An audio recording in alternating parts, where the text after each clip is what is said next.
صل وسلم دائما أبدا على حبيبك خير الخلق كلهم مولاي صل وسلم دائما أبدا على حبيبك خير الخلق.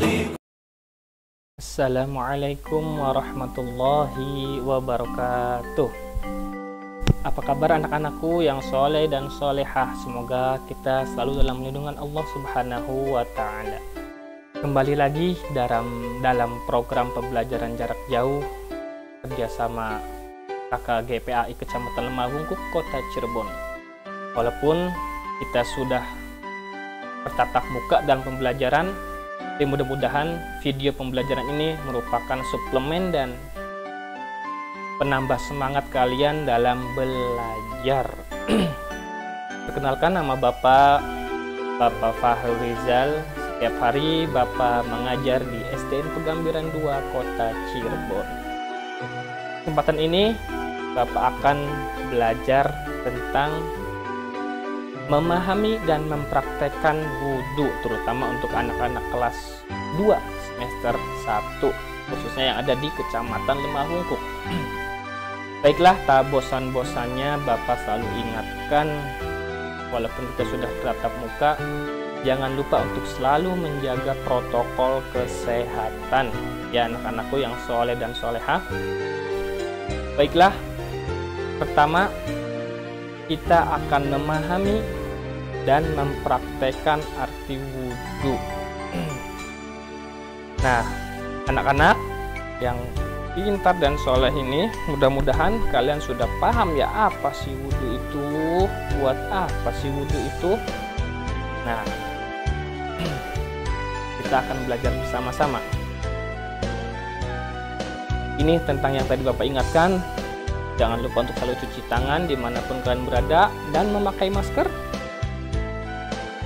Melepas masker, dan cara melepas maskernya harus dari belakang, jangan disimpan di dagu, kemudian mengganti masker bila perlu setiap harinya. Kemudian berdoa dan tetap waspada terhadap virus corona. Nah, anak-anakku yang soleh dan solehah, sudah siap belajar? Sebelum belajar, yuk kita tepuk siap. Ikutin Bapak ya anak-anak.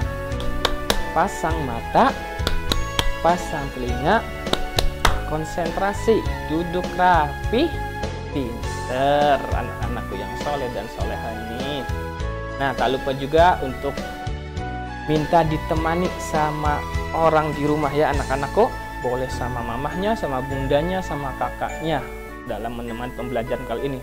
Sebelum belajar, mari kita berdoa terlebih dahulu. Ikutin Bapak ya anak-anak. A'udzu billahi minasyaitonir rajim. Bismillahirrahmanirrahim.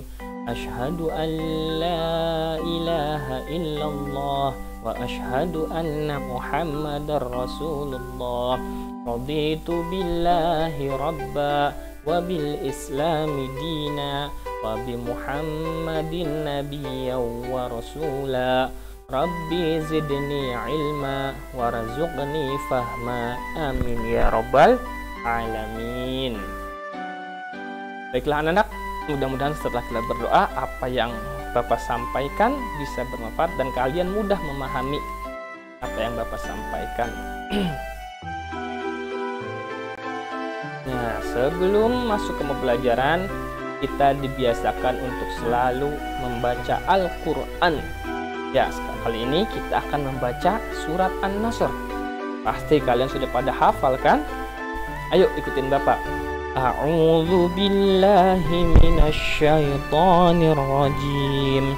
Bismillahirrahmanirrahim. Idza jaa nasrullahi wal fath wa ra'aitan nasa yadkhuluna fi dinillahi afwaja fasabbih bihamdi rabbika wastaghfir innahu kana tawwaba. Shadaqallahul azim. Bismillahirrahmanirrahim.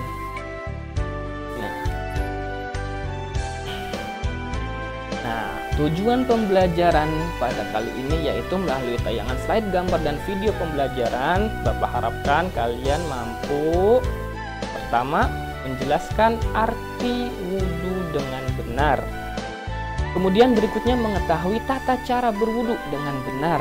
Yang ketiga menyebutkan niat wudhu dengan benar. Dan menyebutkan rukun-rukun wudhu dengan benar. Menyebutkan yang membatalkan wudhu, menyebutkan sunnah-sunnah wudhu. Nah, ini dia. Apa sih wudhu itu? Wudhu itu artinya bersuci dengan air, tentunya dengan air yang suci.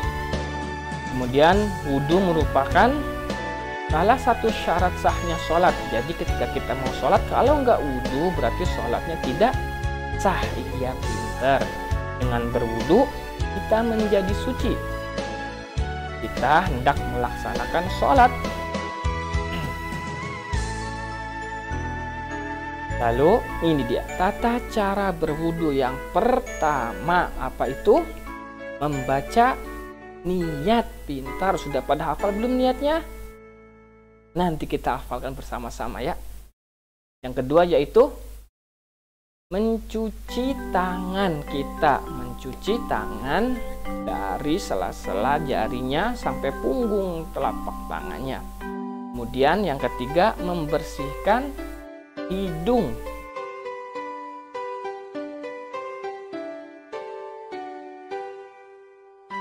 Yang keempat, membasuh muka dengan sempurna. Maksudnya sempurna itu bagaimana, Pak? Yaitu yang namanya muka itu dari ujung rambut atas sampai dagu dan dari telinga kanan sampai ke telinga kiri. Itu namanya muka, membasuh muka dengan sempurna.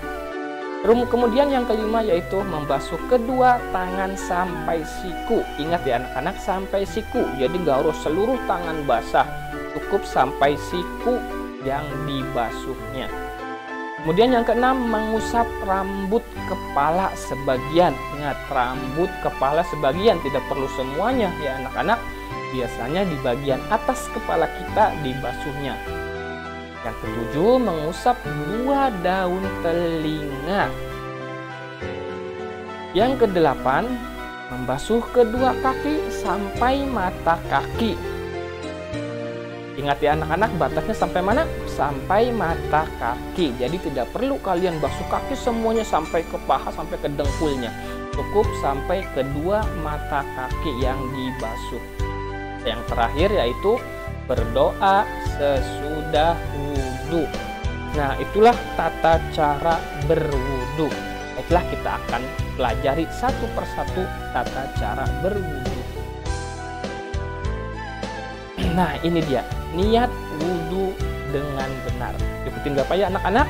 Bismillahirrahmanirrahim. Nawaitul wudu'a li raf'il hadasil asghari faradalillahi ta'ala. Ulangi sekali lagi.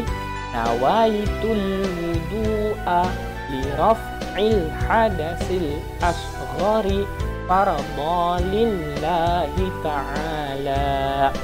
Bagaimana? Sudah hafal?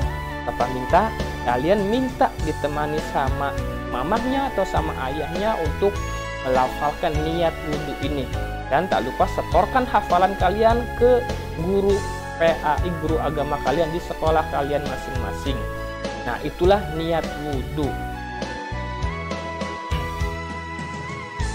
Rukun wudhu. Yang namanya rukun itu apa sih, Pak? Rukun itu merupakan hal yang tidak boleh ditinggalkan ketika kalian berwudhu. Jika salah satu rukun wudhu tertinggal, maka wudhunya tidak sah. Ya, maka wudhunya tidak sah. Apa saja rukun wudhu itu? Pertama yaitu tadi niat. Niat itu harus diucapkan, harus diniatkan. Tidak boleh tertinggal ketika kalian melakukan wudhu. Kemudian yang kedua, membasuh muka. Dan itu harus dilakukan, tidak boleh kalian lewatkan. Yang ketiga, membasuh tangan sampai siku. Yang keempat, mengusap kepala. Yang kelima, membasuh kedua kaki sampai mata kaki. Dan yang terakhir, mengerjakan gerakan wudhu secara berurutan atau tertib. Maksudnya bagaimana, Pak? Maksudnya kalian mengerjakan gerakan wudhu itu secara berurutan, dari mulai niat, membasuh muka, membasuh kedua tangan, mengusap kepala, membasuh kaki. Jadi jangan sampai kalian setelah membasuh muka kemudian mengusap kepala, kemudian baru niat. Nah, itu namanya tidak berurutan, maka wudhunya tidak sah. Jadi kalian harus hafalkan rukun-rukun wudhu ini, ya anak-anak yang soleh dan solehah. Berikutnya yaitu hal yang membatalkan wudhu. Apa saja sih hal-hal yang dapat membatalkan wudhu itu? Pertama yaitu kalian buang angin. Jadi jika kalian setelah wudhu kemudian buang angin, maka kalian harus wudhu lagi karena wudhunya batal. Ya apalagi kalau kalian sedang masuk angin, ya anak-anak. Berikutnya tidur. Setelah kalian berwudhu, kemudian kalian saking ngantuknya kalian tertidur. Nah, ketika bangun kalian harus wudhu lagi. Artinya wudhunya batal. Kemudian yang ketiga, bersentuhan kulit laki-laki dan perempuan yang sudah akil baligh. Itu bisa membatalkan wudhu. Yang keempat, buang air kecil ataupun besar. Dan yang kelima, hilang akal, mabuk atau karena orang gila atau karena gila. Itu merupakan hal-hal yang dapat membatalkan wudhu. Dan yang terakhir, menyentuh kubul dan dubur. Apa sih kubul dan dubur itu? Yaitu kedua alat yang membuang kotoran kita, yang di depan dan yang di belakang.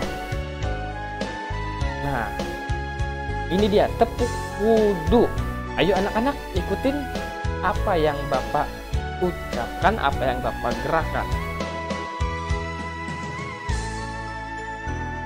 Tepuk wudhu, baca bismillah sambil cuci tangan, kumur-kumur basuh hidung, basuh muka, tangan sampai ke siku, kepala dan telinga, terakhir cuci kali, lalu doa. Amin ya robbal alamin. Pinter anak-anak lah. Demikianlah materi tentang wudhu. Nah, materi wudhu ini ternyata belum selesai. Minggu depan akan Bapak jelaskan lagi tentang doa sesudah wudhu.